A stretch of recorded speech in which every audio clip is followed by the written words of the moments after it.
Hi, Gabrielle. Hey Nick, really great to meet you and hi to all your listeners. Thank you. Good morning to you from Kuala Lumpur, Malaysia. My name is Nicolette. I am the creator for the podcast titled You're Worthless. Read that again. The juxtaposition of your very soul. First off, thank you very much for saying yes to be interviewed today. And when you reached out, it is definitely right in my wheelhouse because, like we said prior to the start of our conversation, everything is energy. The interaction that we're having and we're about to have right now, and the listeners listening to us, it's everything. Everything is about energy. So, and I think you are one of the perfect person to have on board to talk about energy and to coach us. So, I'd like to read I'd like to read a bit of your introduction for our listeners today, and then we can get right into it. Go for it. So, hey everyone, we have Gabrielle Pimstone here with us. She is an energy coach who is dedicated to assisting those on the cusp of change, but in need of that crucial nudge forward. She shares a journey of resilience and reinvention, highlighting how her love of psychology and spirituality finally converged to reignite her passion and purpose and provide profound healing. She offers inspiration and practical tips to individuals to break free from stagnation and fear. Her central message is that it's never too late to make meaningful life change. Yay. Yeah, It's never too late to pivot, right? it's never too late. That word pivot, I think it was born in the pandemic. Everybody started speaking about it. Pivot. And now it's a buzzword in the consulting because I come from consulting. It's like, pivot, yeah. Trajectory and all those things. Yes, Okay. exactly. So Gabriel, tell us, what was it like growing up as Gabrielle Pimstone? Well, I had quite a sad childhood, if I'm really honest with you. I mean, I was born into a great family, great parents, two older brothers.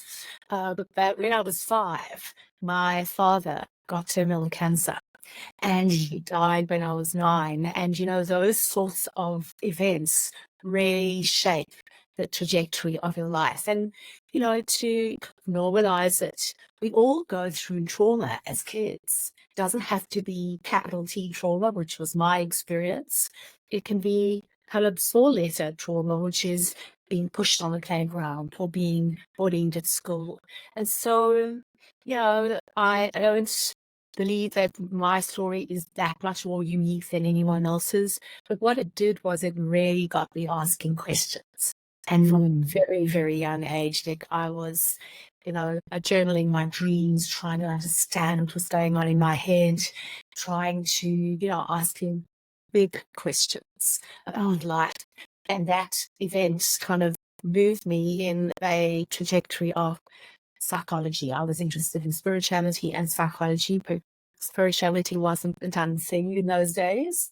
And so I kind of moved into psychology until the pandemic, when I realized like my life was just, I was not in a great place. Fulfillment was lacking. And I needed to pivot. Let's that pivot. And I needed to hashtag pivot to find a different modality, to find something that was going to really change the course of my life and my client's life, because I spent decades in talk therapy. Got great insight about myself, that there was something that just wasn't changing. It was because the energetic frequency of the events that happened in my childhood was still trapped in me, and I needed to release them for real change to happen. Yeah, so that's kind of me in a nutshell. Wow. That's definitely something that I want to dive into. Yes. Okay, so can you explain what energy mastery is and how it can benefit individuals? Okay, you know what? Let's break it down. Can you explain what energy mastery is first? Yes. So the way that I teach it and the way that I see it, and we've already said a few times that energy is everything. It's life force. It runs through us. Prana. Prana, chi. It's exactly like that. Exactly right. And what it does is it regulates our function, both our conscious but also our unconscious functioning. So like our breath, our heartbeat, but also quality and strength of our thoughts and our emotions. And so just think of energy as the power that fuels and that drives us and that influences how we feel, how we think, and how we navigate life. And it can either, depending on, whether it's clear or blocked, it can either accelerate us or it can put the brakes on in our life.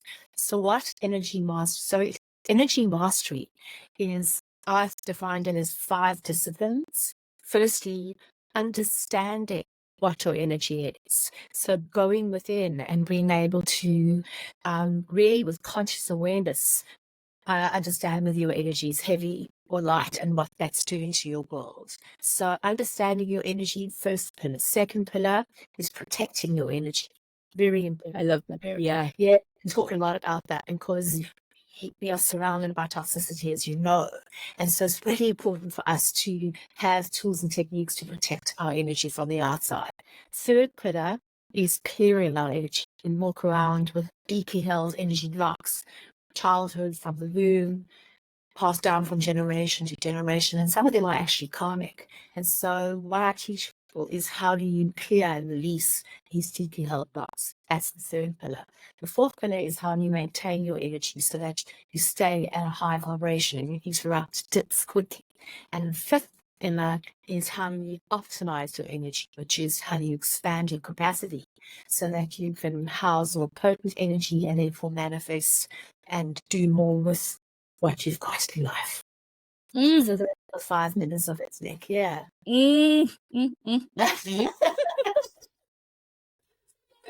That's like a buffet to me because I went through my own spiritual journey. Also, after COVID forced me. So what happened before that was my own trauma, my divorce. So I said, okay, sweep it under the rug. I don't wanna deal with it. Let me work. Let me work. And then COVID happened, and then voila, everything came crashing down. Exactly. Wow. I had to I had to grieve.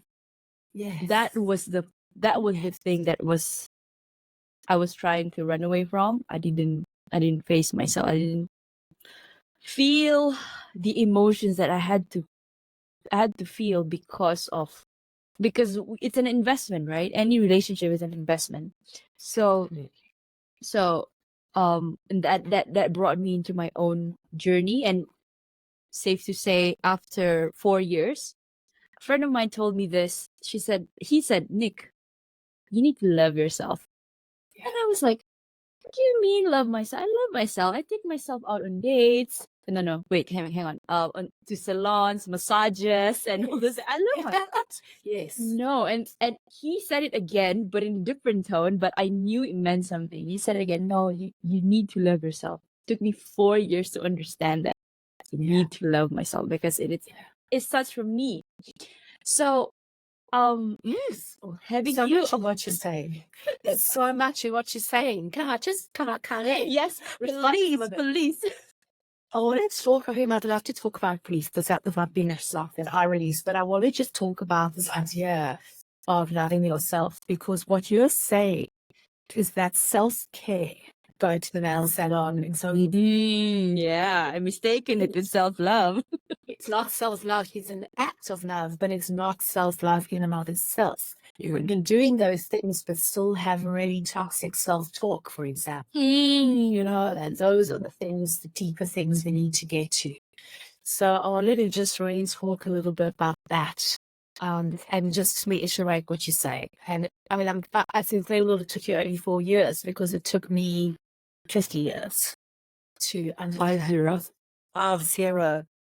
I was 50 years old. I'm a little bit older than that. Not much. I'm kind of years older now. But it took me 50 years to understand how I was sabotaging my own life.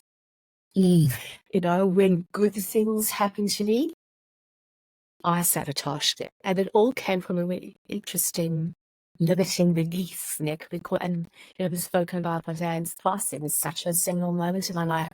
When he passed away, he was at the cusp of the most incredible life.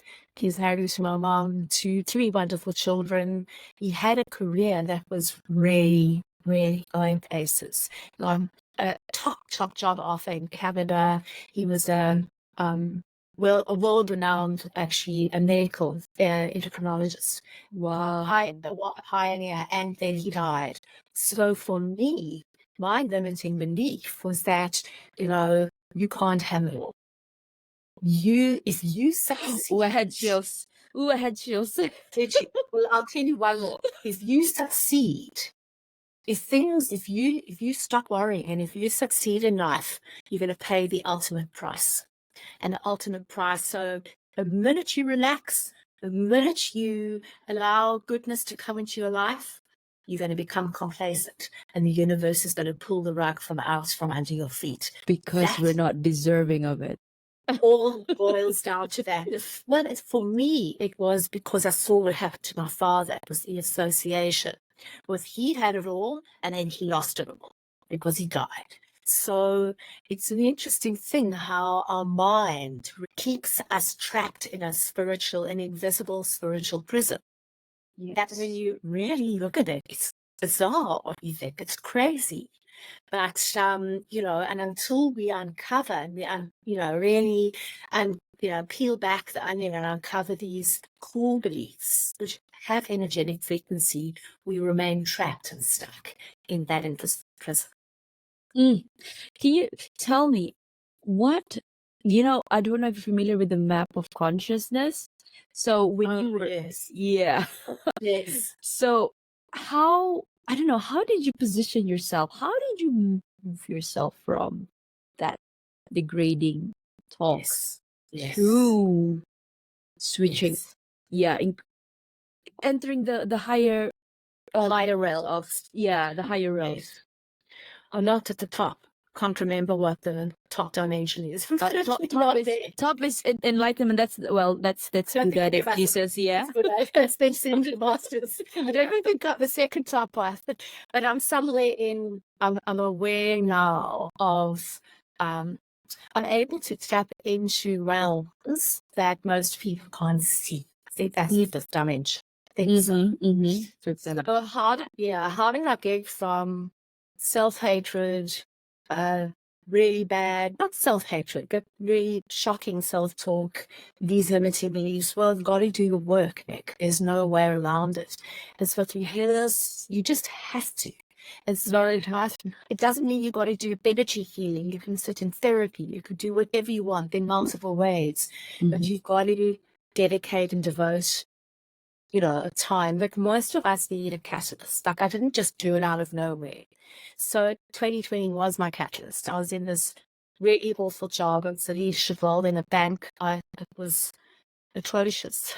And I was stressed. I wasn't sleeping. My thyroid had flared up again. And I really just isolated myself because I had no energy to get out of people. And I listened to a podcast, actually, it was the 9th of August, 2020. And there was something in the podcast that woke me to the fact that I actually couldn't stand living with this grief, fear of loss, and anxiety anymore. It was like something the woman was saying. She was talking about her own anxiety, sparked something in me where I said enough. And so what I gave it all to my journey. I started slowly, but I started meeting from different teachers. I started doing those 21-day deep October meditations to back to that. Have you done them? Yes. I mean, not deep October, but I went into, quantum physics. I never liked physics in school, but I wanted to know, what is life actually? Who am I? Like I had to lose my sense of self to find myself again. What did you answer? Who are you? How do you define the I am? The I am is the ego. It's the personification of myself. But to me, there's no simple way to put it, but if I would to put it simply, We are all light beings, and we're here to, in this meat suit, human body, just to have an experience, just to have the human experience, and then we're gonna go back. And once you realize that, life, you shouldn't take life too seriously, to be honest, because 80 years, 100 years old, that's a blip. Nothing. Yeah, It's a blip. it's nothing. It's a drop. It's a drop in Exactly. the ocean. It's a drop Yes, in the ocean. yes. Yes. So, and even if I don't ascend this lifetime, the universe is still gonna make, you're still gonna send me back. At least this is, and then experience it again until I learn my lesson. Because at the end of the day, we're in of itself perfect. I don't know how to say this, light, this love, and just, yeah, it's just that. We are. That's And you're right. The ego is the difference between like the human story to ourselves and our divine story. I guess that's what you're talking about, is the divine story. And as difficult, it took me again like 50 years to get to that. I used to read about this. I used to meditate. I've been for 30 years. I've kind of been on the fringes of this, but I didn't really realize what our true essence is until I've dived into my spiritual journey. And you're right. We are, there's that beautiful movie quote, you aren't just a drop on the ocean. You are you're the the ocean. ocean in a drop. Yeah, in a drop. Yes. We hold within us the vastness of the universe, the potential of the universe, all the Ooh. abundance of the universe. We just have to believe it and tap into it.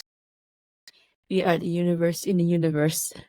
We are a universe in a are. universe. Yeah. We are. Yes. It's because it's fractal, energetically speaking. What that means is energy kind of fractals off. So you can hold the DNA of, like, if you look, if you took one of my cells from my body, in the one cell would hold the DNA of my whole body. It's the same concept. Yeah. Exactly. Woo! We're gonna go into co-creating. We're gonna go into all of this is a rabbit hole. This is a rabbit hole. Even if it's rabbit holes, I don't know which one we in at the moment. Woo, okay. Right. I think. Wow. Hang on. Where am I? I know. And so we've been talking about grief. We've talked about so many things. Yeah. Right. I want to ask you. So, what are the but what are tools or exercises that listeners can start using today to support their energy enhancement journey? Or yeah. Yeah. Well, it depends on which of those 5 pillars, like understanding, protect, clear, maintain, or optimize. There's the tools under all of those. So maybe we can start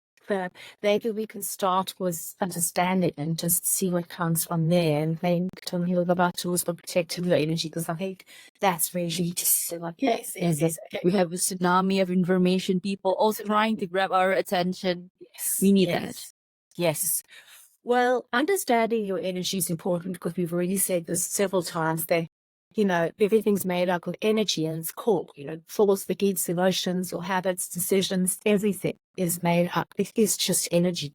So being able to read your energy gives you a direct path to understanding that. So, and what it can do to understand your energy is, it's that kind of the difference between being caught up in something or becoming aware that you're being swept away by it. So there are a lot of things that you can do to understand your energy, but I'll give your listeners the very, very simple. What I started doing at the beginning of our journey is taking my mobile phone and setting that alarm clock 3 times a day. And when I was in a lot of pain, it was actually on the hour. You can do this 3 times a day. Set your alarm clock, and when it goes off, you just take a minute out of your life and you ask yourself this question: what am I feeling? That's it. Or you can ask yourself, am I feeling heavy or light? And really give yourself a minute just to check in. It's like an energetic check-in, an energetic audit. And that is the simplest so persuading to this. You could take the exercise further and say, what has caused me to feel this way? And then you start to understand and identify your triggers. But simply the act of tuning in and taking note is an incredibly powerful way of starting to understand what sits beneath the waterline. And I guess another really simple one is paying attention to your language.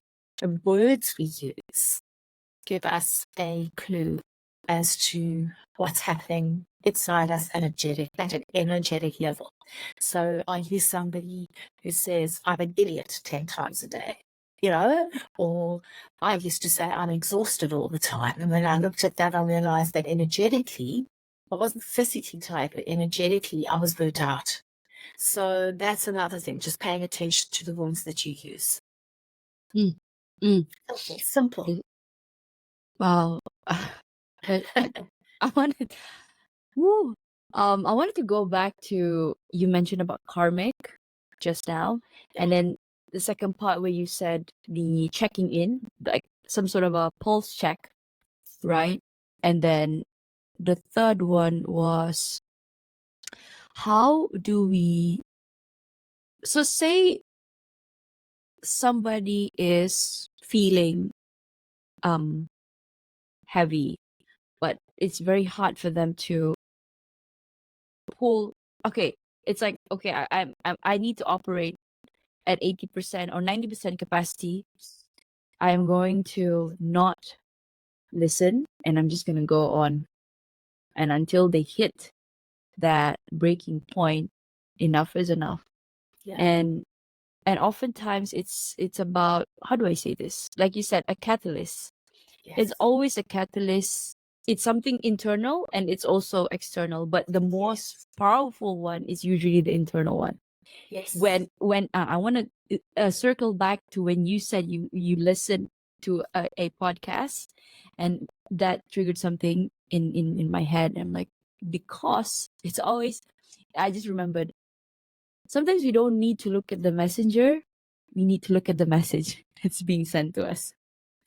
And the message can come in different forms, right? Exactly. It could be, I don't know, plate numbers. It could be once you open a book, and that the first sentence that you see is the very thing that you're looking for. And also, I'm going to tie it back to, you said, you quoted Rumi, what you seek is seeking you. Yeah, exactly. Exactly. That which I seek is seeking me. So it could be so amazing. I love that. I love that. So imagine if you're seeking exhaustion, it will find you. Exactly. Right? Which was me. That was my case. That's exactly what it was. If I'm seeking, like, if I'm telling myself love, the love department is not for me, then be it. Then so be it. The universe will give it to you on a silver platter. Exactly. Exactly. But the idea of tuning into signs and synchronicities is so important. Ultimately, but hold on, my dog's down. I'm just not sure what. You want to get into the conversation. Probably. I agree. Something's probably really here. So signs and synchronicities can come in various forms. Like, it was really interesting for me what happened last night. I'll share a couple of things that have happened from signs and synchronicities. Now, these are radical ones, radical. Sometimes they're more subtle, but I'm going to share some two really interesting things.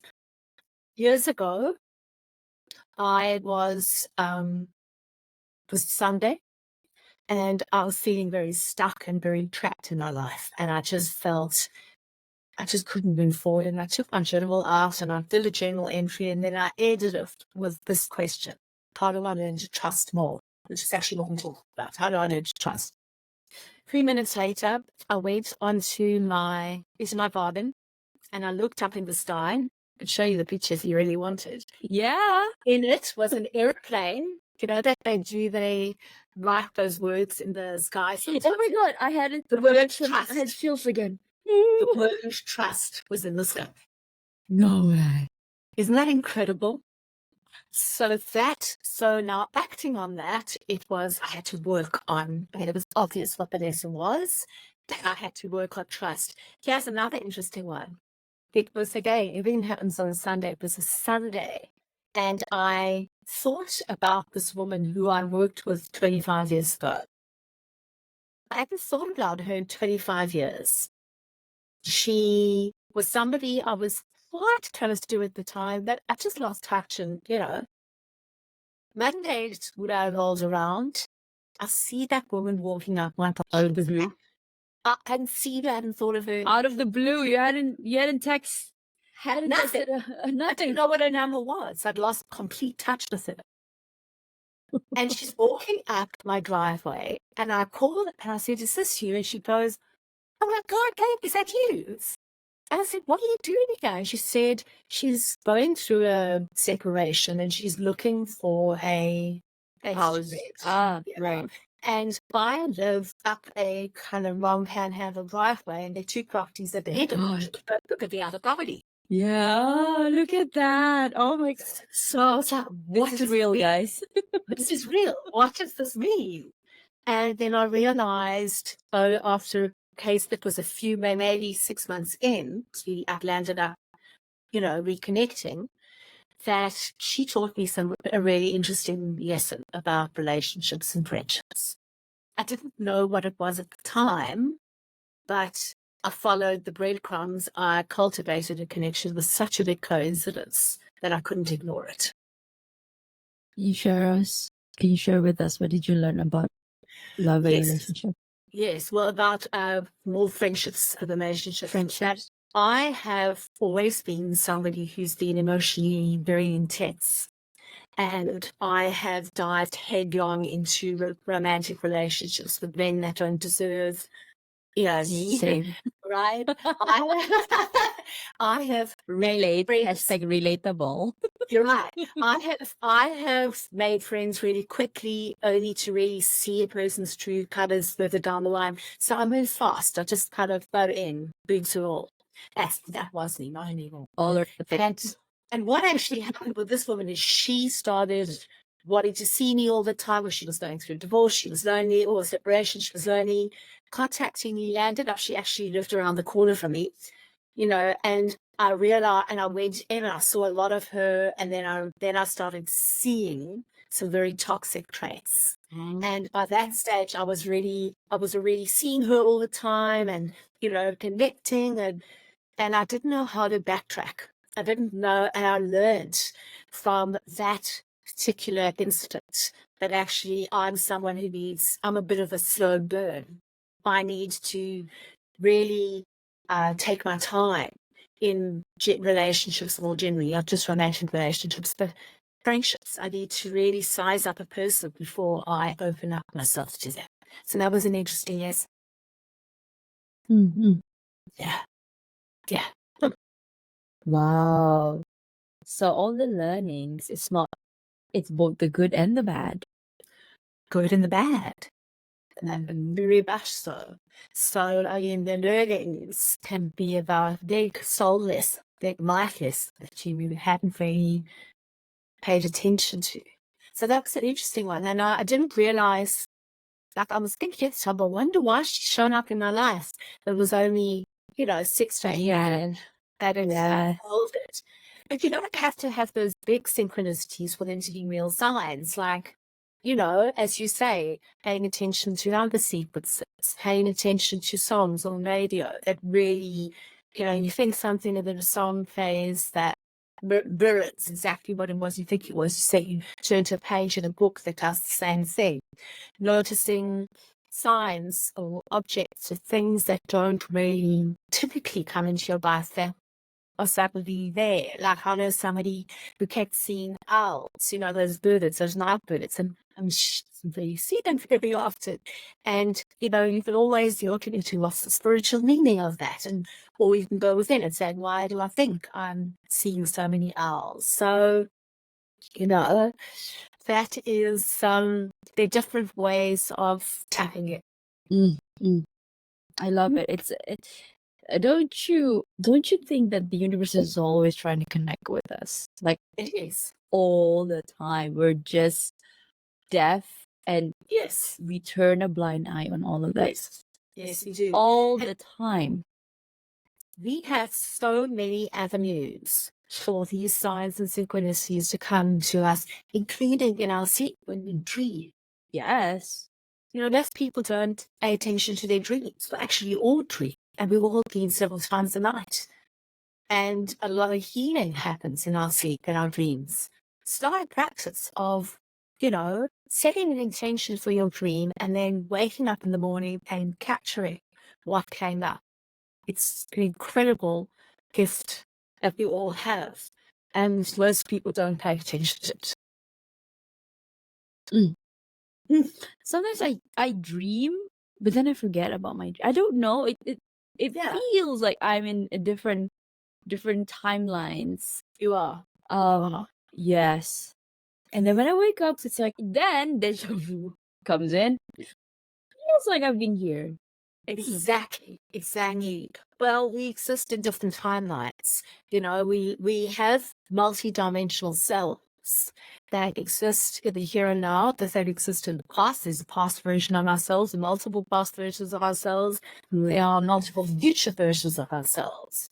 And, that's really a great thing to remember from a manifestation perspective, because if we can tap into the version of ourselves that has worked out the problem we're trying to solve today, that is the thing. And when we sleep, some of us time travel, many of us time travel.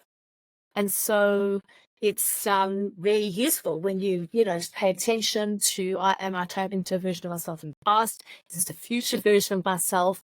And to really pay attention to what's happening energetically. So there's so much. I always say to people, the most expedient and efficient way of healing and doing the work is single Resting, right? Resting itself is turning off your mind, but also turning off your mind. That's what sleep does. It turns off your conscious mind. All those barriers just, fall on the wayside, and you can do the most extraordinary healing in your sleep. Beautiful. So much to talk about. Yes. Oh, so Gabrielle, what are some common signs of energy block? Well, the common sign, regardless of what the block is that you will have a repetitive pattern in your life. Something you can't quite figure out. Did I just out your face? Something you can't figure out, something you can't fix. You woke up and feeling, why is it that I can't, that I've got money knocks, that I can't make money? I'm just giving you an example. Why is it that, I have, why is it that I rush into relationships all the time? Why do I have difficult relationships? Why is it that I can't meet my match and my soulmate up romantically? Why is it that I can't make decisions and I never take action when I need to? Why is it? So there's so many ways that this can show up. For me, my block, which I couldn't figure out in therapy, my energy block that followed me throughout life, was this constant anxiety, constantly waiting for loss to happen, waiting for the trauma to happen. And that was it for me. You were anticipating. Always. And the block came because when I heal people, I go to the inception point, because often what presents in the here and now isn't the actual real issue. It's a manifestation of the issue, right? So we go back to the inception point. And this is, where did it start? Was it my childhood? Was it karmic? This is a lesson. Was it from my mom in utero? Was it passed down, something that my grandparents passed to my parents, or my mom or my dad, or whatever, who passed it on to me? Transgenerational. That's what I do. I go in and I look for the energetic root, where this one begin, and that's when you release the frequency.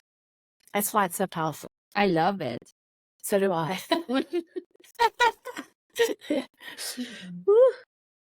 Okay, next question. How can a person prioritize their healing while still tending to the practicalities of daily life? Great question. I always say, particularly since you've made podcast, and we've heard this a million times, you don't have to be an energy master to master your energy. Okay, so most of us are busy, doing different things, studying, working, parenting, whatever the case may be, we are busy. And so there are so many things that you can do to... Hi, what's that? Why did that? He said, not good to be busy. Oh, it's not what it was. Okay. Like, I agree. And it's not good to be busy. That's classic. That's what you do here. Sometimes it goes, yeah, it's funny this way, but never mind. It's okay. Sometimes if you do this, maybe if you do this, you'll have fireworks. If you do a peace sign. Okay, maybe it's not. Yeah. Another guest did it, and it was like, Blessing. yeah. This is very good. As I ask you. So if you're busy and you just don't have the time or the energy or the inclination, that very simple things you can do. You've spoken about what is with your dreams. We all sleep. You don't have to do anything different other than to take 2 minutes when you wake up to jot down what happened, or to just think about what happened in the sleep. So working in your dream state is a very efficient way of doing it. Going to nature. Nature's many healing properties. For me, I happen to like the fire energy of the sun, the moon. Whole they like water, others like earth, others like wind energy. They're different elementals that you can tap into. Go out into nature and spend a minimum of a few minutes every day amongst nature. It's hugely healing, and that doesn't take anything. Most of us do go out into nature. So, those are just very practical ways that you can integrate energy work and energy healing into your day-to-day life. So you're closer to the fire element. You're light fire. That's interesting. I don't know what my sign actually is. Because in Western meditation, Western astrology, I'm Gemini. The air, that's air, but probably in your chart, in your birth chart, probably. My birth chart was actually interesting. In my Vedic astrology, I'm a water sign. I'm Pisces. I don't know where the fire's coming from, but I'm actually not big into water. I'm actually not. I don't really. But you're emotional. I am. So maybe that's Yeah. The fire energy I love, because what fire energy does is it transmutes your state. Yeah. Doesn't it? Standing under the sun, you walk away 5 minutes later, you feel like something's shifted. Something, yes. So that's, the other way. Some chemical reaction happening within the body. And then if you just stare at the fire for just few minutes, you can almost imagine it. It's like, it's something magical about fire.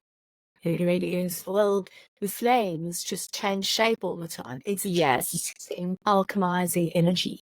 Yeah. So that's one of the elements. By the way, I work with elemental energies in my healings as well. Oh, really? Yes, they're so powerful. Earth energy is grounding energy. It's nourishing, grounding energy. Water, the way that I experience water, and I remember walking around in the sense of water energy around me for days. I was actually a sacred land, and for me, water energy is cleansing. It's soothing, cleansing, life-giving energy. It's beautiful. So that was interesting. And then, the wind energy is one I don't tap into as much as the others, but it feels to me like wind energy can be used for change, to flush out the old. So I actually hate wind. The suburb that I grew up in is notorious for gale force winds, and I hated it. But actually nowadays, if I find myself in gusts of wind, I just imagine it sweeping away the old. So it's very active energy. Everything has energy, and everything is element, actually. If only people can really tune in and be quiet and listen to all of that. We're all connected. Yes, we are all connected, and we're connected. This is how I'm brought. Was I actually studied quantum physics? The way that I facilitate, I'm a group facilitator. And the way that I work is using quantum physics. So I'm going to draw you a little thing, okay? So there's our 4 little people, okay? Yeah. On the surface, it looks like we're separate, right? Yes. Actually, this is what it looks like. Hee-hee. It looks like this. We're actually all one big thing. That's the essence of quantum physics. Mhm. A friend who was also a guest, he said to me, we all come from the same ray of light. So let's say I'm a ray of light, you're a ray of light. So if you make fun of me, doesn't that mean you're making fun of yourself? 100%. Mhm. Abundance. Mhm. If you gossip and speak badly about other people, you're ultimately damaging yourself in the process. Yes. You know, energetically, we are one. Not interconnected. Nice way to think about it, which I teach people, is we've all got energetic cords coming out of us. They attach us to people, places, and there are so many of them. We are connected on an energetic level. So I am, you are, the dog is, everything is interconnected. And so we are constantly transferring energy between people, places, things, animals, and we are intricately bound in and by our energy. And it's, even though it's invisible and you can't see it, it doesn't mean it's like running the show. It absolutely is. Energy runs the show. Yes, energy runs the Yes. show. So tell us, Gabrielle, what are the tools to protect? How can one protect their energies? Well, they're complicated, they're complex tools. Which I'll talk to you. Yes, I don't have to be an energy master to do this. So for me, the most important tool that I've mastered for protecting my energy is how to set boundaries. A couple of words I was going to say that too. Clearly defining your personal boundaries and communicating them to others. I really don't like it when you do this. So when you do that, really evokes this for me. Whatever. Okay? That's the one word doing. And choosing your company really wisely. Minimizing contact with people who bring you down and drain your energy to cut people out. But just minimize contact with them. And the third way of managing your boundaries, which is so important, is learning to say no when you have to, without feeling guilty. So those are some of the ways you can do it from managing bounding perspective. The other ways you can do it, we spoke about self-care earlier. So making time for activities that really recharge you, rejuvenate you, release toxicity. So that could be physical exercise. For some people, it's hobbies, for me, it's exercise. Some people, it's meditation. And so, there are acts of self-care that can really help you recharge. And I think the other act of self-care that's not spoken about enough is really prioritizing alone time. Yeah, where you're not with anyone, where you're actually just you and yourself. And so for some people, you've got to really make a conscious effort. For other people, it's a little easier. But there's 4 ways, even if it's driving in your car, maximize that alone time and just really use it to replenish and charge. Other things, limiting your information, being mindful of the information you consume, so especially from news and social media. And just really, for me personally, I do a digital detox every night on 7 p.m. If you try signing off 7, I won't even hear my phone because it's on airplane mode. So that's one thing. So those are some of the things that you can do very practically to protect your energy from the stimuli around you. I want to talk a little bit more about solitude. I love it. I love it. I used to be afraid of being myself, sitting with myself, with my own thoughts. I would be so scared to just explore and sit, and the way I would run away is to have company all the time until I was forced. There's no way, or there's no other way around it. It's just you have to sit with it. And now I love solitude more than anything. Like I need it. I need it. Me too. One has to be careful. It is a non-negotiable. It's non-negotiable. It's such an act of self-prioritization. I've often wondered, well, actually, I used to be a long time ago. I didn't like to spend time on my own. Now, I probably like a little bit too much. I've got to be a bit careful. But when you're alone, you don't have to spend time with your thoughts. You don't. You can spend time doing something that recharges you. That's right. You can spend time journaling. You can, just doing something that doesn't involve the energy exchange with another person. That is why isolation or solitude is so important in terms of managing boundaries. So important for energy, because in that moment, it's just you and nothing's contaminating your space. So yeah, sorry about this. It's okay. No, I want you in the frame. It's okay. What's his name? Django. Alan Django. Django. Yeah. So he wants to live, and it's been raining in Sydney for days. So Oh no. So no, go away. So yeah, so it's peaceful.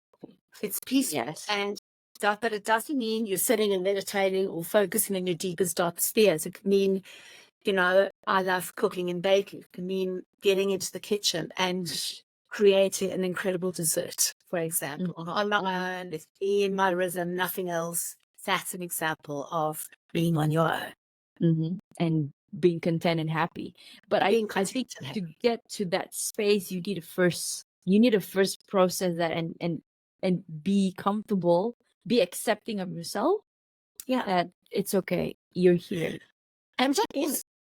No, go ahead. Yeah, I'm talking in the context of relationship, because I've always been in long relationships. So once I got divorced, and it's like, okay, what is it? What does it feel like to be single and to be like this and this? And right now, the happiest. I hate that word single, because it just goes against what we just spoke about. It goes against this picture. Right, because we're all connected. And Really are. that is so true. When I say single, it means I don't have a partner romantically, but I am very much connected to the people that I talk to, like yourself, and the community. And I am fulfilled and content with that, without having a partner to validate that. Yes. I need to be loved. It's nice to have somebody to come home to, but I can feel that. Well, you do have someone to come home to. It's you. I mean, yeah. Oh, yes. Just the myth about relationships, and I know this from my own experience. You can feel no more lonely than being trapped in the wrong relationship or misunderstood in a relationship. That is the loneliest place to be. Because it's an expectation from both mutuality and connection. And when that's not forthcoming, it's the worst place. That's the loneliness. Imagine if you're sleeping on a bed with somebody next to you, but for you to feel lonely, there's something wrong in there. It's something deeply wrong. And that is, unfortunately, actually a lot of people's experiences. So I think we need to reframe the state of solitude with the state of no needs. They're very different. State of solitude is actually peaceful. Peaceful. Bliss. Bliss. In flow and doing something you love. Enjoying that peace. That, loneliness is a lot more jarring. You're not striving for that. Yes. No, we're not. So, Gabrielle, what advice do you have for listeners who might be skeptical about energy healing or its effectiveness? Well, I typically don't.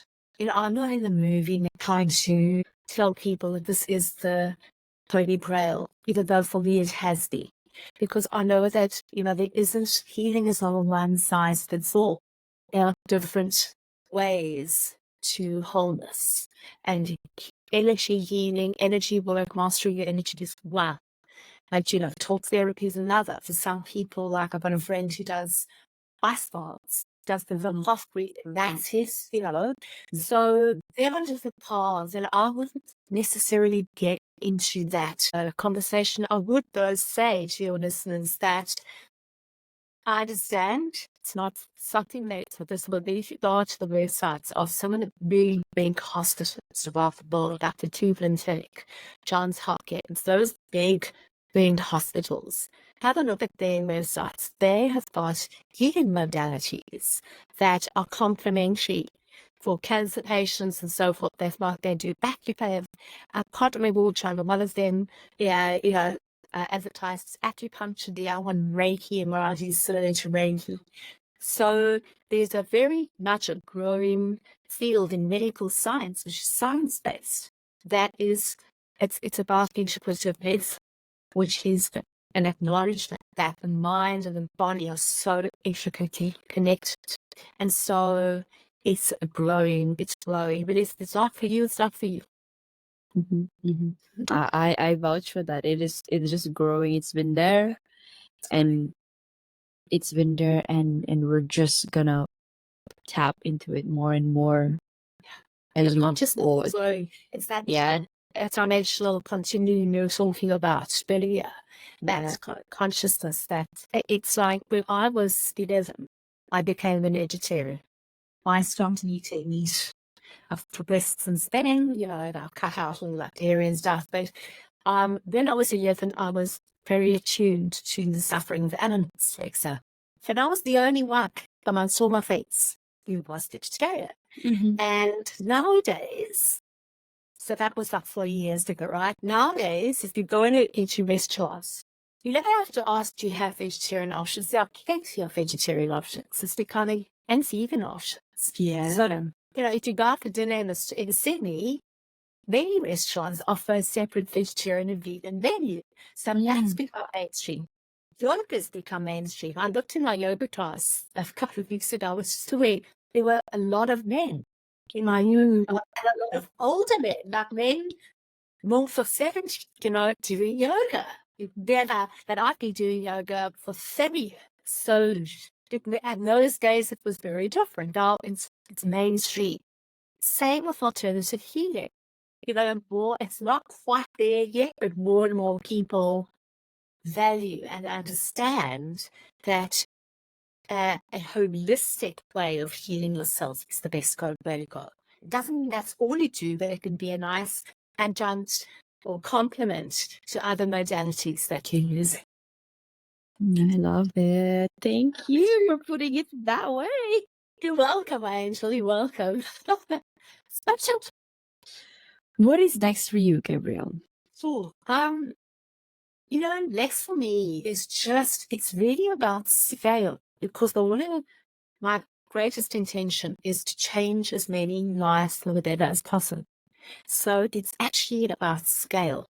And, how a scale is, up for question, but I think there is a need to really bring this to the world. I already am doing that, in the sense that everything that I do is online. It's all online. All my healings, all my coaching. And so all my clients are from around the world, that was the first step in scaling. Now it's just really getting a movement going. I mean, that space too. Let's collaborate. Coaching. Let's take it offline.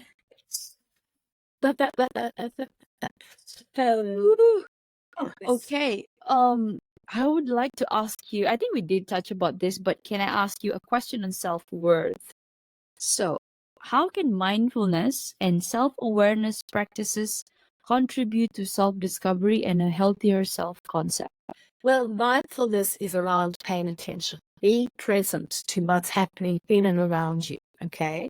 So in my experience, practice, I've done a lot of mindfulness training as well, and practice, when you start to pay attention to your thoughts, when you start to pay attention to the language, we spoke about that earlier, I can remember how I was saying I've exhausted a lot.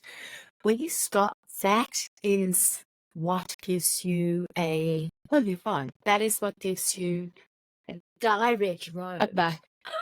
Oh, I don't know where you went. No, yeah, my alarm just went off, so but we're back. Okay. Sorry, it's a question. I can't remember. I'm glad. I've always also been a knowledge. Everybody's calling me. Everybody's calling me. Hang on. What? People, stop. I'm gonna edit this out from the. Hang on, let me see. Okay. It is on flight mode right now. Yeah, mine's always half fun mode. Yes, Gabrielle. Sorry, what were you asking? After so Sorry. How can mindfulness and self-awareness practices contribute to self-discovery and a healthier self-concept? yes. Okay. So I'll just talking about the concept of mindfulness is about paying attention. But what are we paying attention to? We're paying attention to our thoughts. We're paying attention to, and those covers our beliefs, be paying attention to our self-talk. That's the other thing. Be paying attention to our emotional state, what triggers us, our high, low. We're paying attention to the decisions we make. We're paying attention to the things we do. And when we do that, then that is, we can catch destructive patterns. We can destructive self-talk in its wake, so that it's a way of interrupting. It's a pattern interrupt, and where you interrupt down the spiral, so whether that's what you do, what you say, how you think, you're able to interrupt that. It does. It's not just going back to the question. You're able to stop the negative talk, the negative self-destructive, self-sabotaging patterns, and that you can actually replace them with things that are more healthy, pleasing for the self-concept. So that's how it has worked for me. Thank you. What is your heart's greatest wish? My heart's greatest wish is to end suffering of animals, actually. That's my heart's greatest wish. And I've extend that to end suffering of all sentient beings, including animals. Because I've always been wired that way. So, for people to really understand the inherent worth and value of animals, not just how companion gets, but pigs is so intelligent, and all the animals that we use for food, for entertainment, it really just to end that suffering. That's my greatest wish. I'm moved by that. Yeah, exactly. I'm moved. Do you have a mantra that you live by? Yes, I do. Well, and it's actually my screensaver. I am abundant, safe, and secure. That's not on track. Safety is, because, and that links back to that limited belief that I spoke about. If I'm abundant, I'm going to pay the ultimate price, because my dad did. So that's why I've got abundant with safe and safety and security in it. I can be abundant and still be safe and secure. That's not money. I love that. You can have it all. You can. Yes, you can. And there'll be moments in life where you don't have it all, but there'll be moments in life where you do. And there's always something worth aspiring to. Is there anything that keeps you up at night, or do you sleep well? I actually sleep quite well. I've always been a good sleeper. I've always been someone who goes to sleep early and wakes up early. That's my biorhythm. And I've always been someone who has fallen asleep really easy. So, sometimes my bladder keeps me up at night. Like I've got to find out one sometimes. No, my bladder keeps me up at night. But other than that, yeah. Few moments, in 2020, I was so distressed and so stressed in my job, I wasn't sleeping. So that kept me up at night. But generally speaking, I love that. So, Gabrielle, if you could create a quote right now for you to leave to the audience listening and the world as your legacy, what would it be? Can I pinch someone else's quote? Mm-hmm. I'm going to pinch from Ruby. I'm going to say it again. Why stay in prison? Door is... Let that sink in. Let that resonate, guys. It's a magnificent quote. It really is. And remember, what you seek is seeking you. What you seek, that which you seek is seeking. Let that marinate. And that wraps up our conversation today. Oh, No. Thank you so much. Thank you. I would love to have you on if you don't Okay. mind. Yes, We could deep dive into a topic. that's right. That's right. And how can people find you? Well, go to my website, which I'm sure you'll have in your show notice, that it's generativegrowth.com.au, or get hold of me on Instagram, Gabrielle.Pimstone on Instagram. So there you have it, guys. Gabrielle Pimstone. Thank you all for listening. Bye bye. Love that.